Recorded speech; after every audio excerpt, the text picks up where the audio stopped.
And we're off.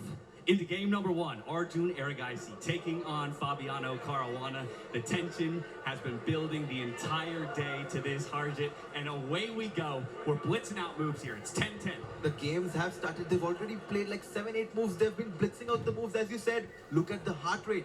Arjun Erigaisi having a heart rate of 100. Fabiano 110.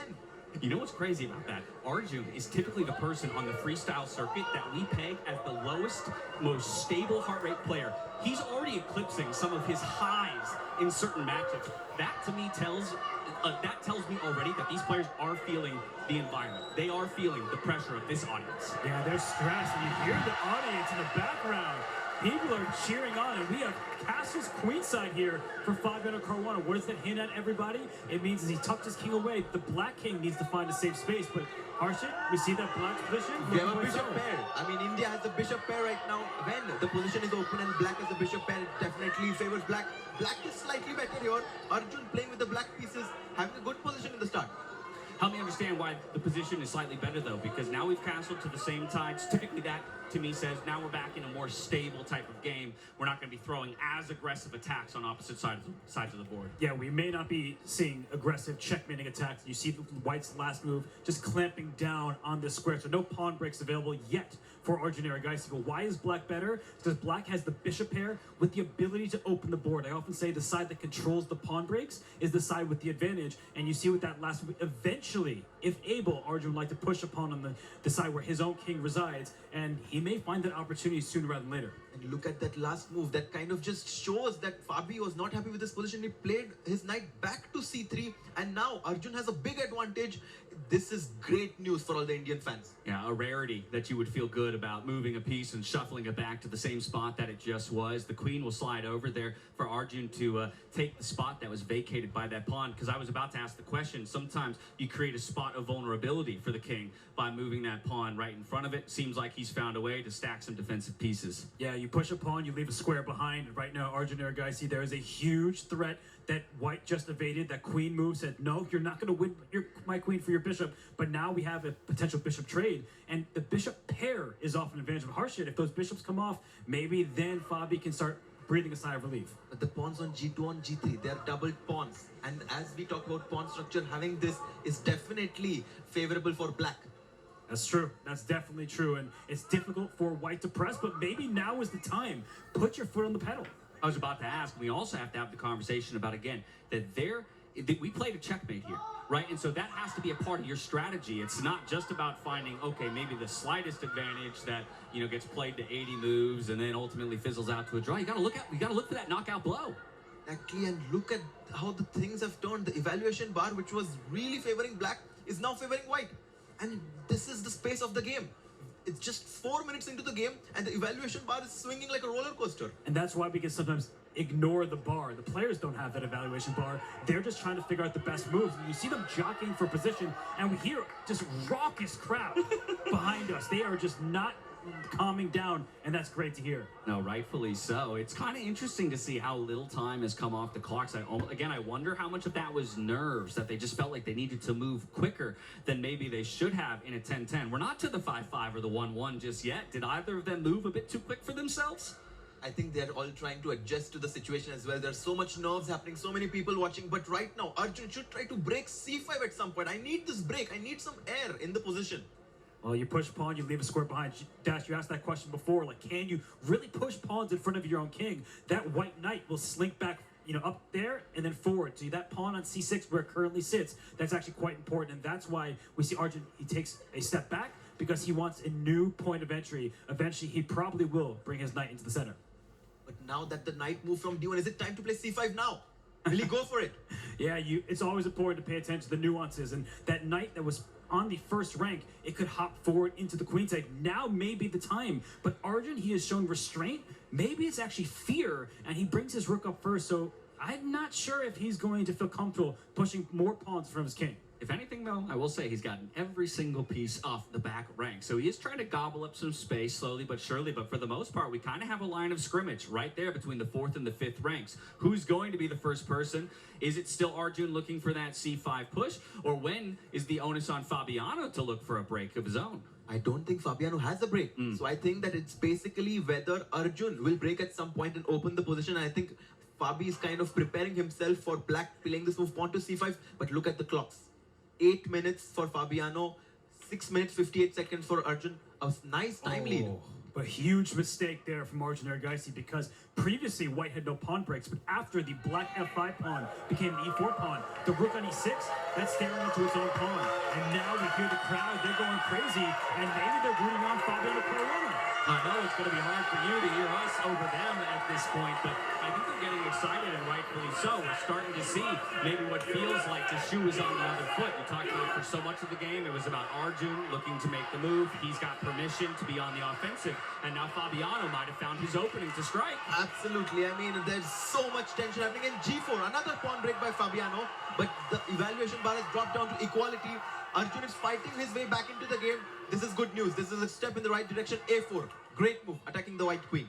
Yeah, that queen steps back in front of the white king. It's actually quite passive for the time being, but what Fabiano's trying to do is leap that knight forward. He already has a passed pawn. Watch out for that one. And if these rooks, they switch flanks all the way over to the king side, they may be able to infiltrate down a newly open file. So both sides need to be careful. That c5 pawn break, it's not going to happen anytime soon. Fabiano has the easier position to play. He gets his wish. That knight will find itself located onto the g4 square. But let's talk about which trade each player wants, because I think this is the part of the game where players at my level can really struggle with how to advance forward. Identifying what are my strengths and weaknesses in the position as compared to my opponent, and then therefore which of my pieces am I willing to give up, and which do I need to hold on to, for dear life. Such a good question, because right now you see that black has a pawn chain in both directions, and a pawn chain is only as strong as its base pawn. Here that c6, white's forces are lining up to it, and if you ever make a push like b4 thinking you're getting on the attack, that could backfire, because then that lonely pawn on a4, I'm highlighting it for everybody at home,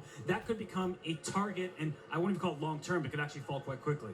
And Arjun Erigaisi has down to 5 minutes 20 seconds. He's taking his time. He knows that this is a critical moment in the position. He needs to find a good plan. And I'm not too worried if he gets down to less than 2 minutes, because he's played so many bullet games online that I think that he's going to be very comfortable in making those quick moves. Gandivam, he better bring that bow and arrow. While it might be a slightly unusual position for him to be in, again, from my maybe more limited understanding of Arjun's history, any game that I've seen, he's typically the one who's moving faster and has way more of a bank built up when you get to that kind of middle and end games. Here he's still working with a clock disadvantage, but as you say, I think 5 minutes is still plenty for him to play a game and maybe another one after that. But Fabiano, I mean, as you said in the opening ceremony, he's so hot right now in rook at 7. Oh? Which means that now white has a very important move. What happened? What are we looking for? The board is red. The board is red. Only move, and Fabiano Caruana finds it. Queen back to b1. It's hard to actually fully understand why it's the best move, but he's regrouping his pieces. That queen was lonely, no. and here it comes. Another now only it's move. called the triple on the Another c-file. only move. There's danger here. There's the And he does legendary it. triple stack. Hikaru, team captain's very happy to see that right now. Look at Hikaru. He's peeking this game from behind, and he's very happy. He's very happy with his teammate. Queen to c2. Fabiano playing fantastic chess. I didn't even realize what's happening, but if this pawn, which looks like it's free, is captured, watch out for ideas like rook takes, sacrificing the rook! The Because rook! all of a sudden, the white queen comes in, the black king is hunted. And pressure on Arjun right now. He cannot take the pawn on e3 because of rook takes d5. You could see it in his face right now. A bit of stoicism as he's kind of just staring at a blank wall. There's no good options, it feels like, at this point. Yeah, no good options. If I bring my rook back to h8, trying to control the c8 square, maybe you can just advance. He goes back. He goes back with his rook. He retreats. And right now you see that the end is unclear what is exactly the best move. But I think white, Fabiano Caruana, he's doing well on the clock. He's doing excellent on the board. Play it slow. Slow, improving moves look good here. You don't need to rush it, but maybe actually switch on over. And oh my gosh, James, the crowd's going wild. You can feel Crowd's the crowd going getting behind him. The chants have begun. They're trying to will him over the finish line, because while we have the benefit of that eval bar that you talked about, Robert, the players themselves don't. The audience as well, actually, in our venue does not have the privilege of an eval bar. So while I think everybody has the sense, and I'm sure Fabi has the sense himself, that he is winning, again, you got to find checkmate. You gotta actually make it happen. You can't liquidate to the point that we end up in a draw. And look at the focus that they both have. I mean, even with so much noise in the background, the players are able to maintain that laser-sharp focus. Arjun Erigaisi, I haven't seen him looking anywhere else but the chessboard. He's trying to find any single chance which will allow him back in the game right now. Fabiano knows that he's winning. He's taking his time now. The lead that he had gotten from the start, he's trying to make use of it. I mean, what a move from Fabiano Caruana. The restraint and the whole point, everybody, is white has passed pawns. Don't just think for checkmate. That's not the only way to win the game, True. at least in normal terms. Here it is. But what he's trying to do is push his pawns forward. That queen came up to protect what was previously a loose pawn, and now the pawns are rumbling. And for Arjun Erigaisi, he can't keep everything defended. Look at Fabi. He looked away from the board and gave a sigh of, I mean, you know, he breathed a sigh of relief that I think he knows that he has this game in his control.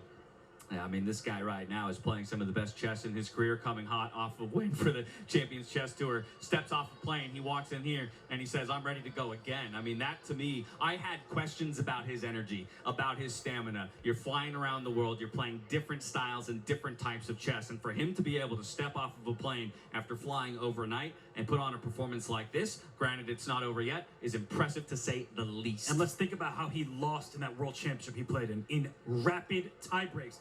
He has silenced the critics over the years, but what would it be to win the Grand Chess Tour and then come here to Dallas, Texas, and beat Arjun Erigaisi to start the Team USA off with an absolute bang? I mean, this guy is playing unbelievable chess. Robert and James, I mean, I've been rooting for Team India. But Fabiano, I mean, this tells so much about his character. It tells so much about his love for the game. I mean, this guy is traveling 10, 12 hours, internationally, coming here, right with the same intensity. He's right here and he's doing it in style. Look, I consider myself to be a degenerate gamer by all standards in terms of the amount of time I've put into video games and the like.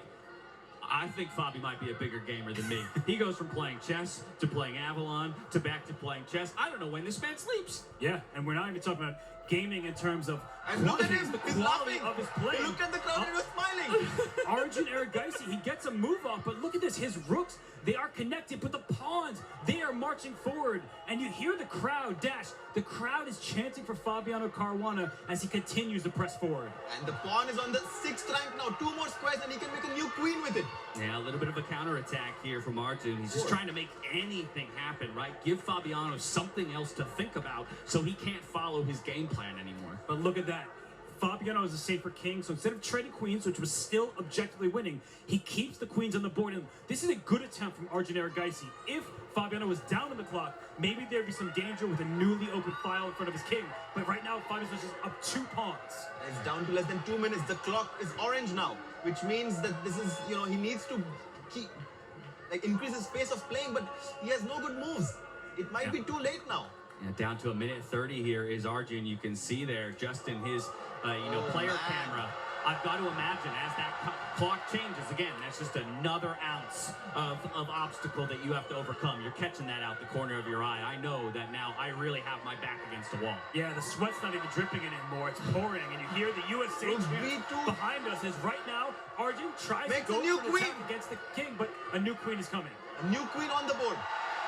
Look at that. Look at the crowd erupting in joy as Fabiano is about to win his first game. Game 1, we get a promotion on the board. We will see a couple of pieces liquidate, but now you're looking at a queen against a queen and 2 rooks on the other side. He cannot resign. He cannot resign. That's true. He has you have to to play play to checkmate.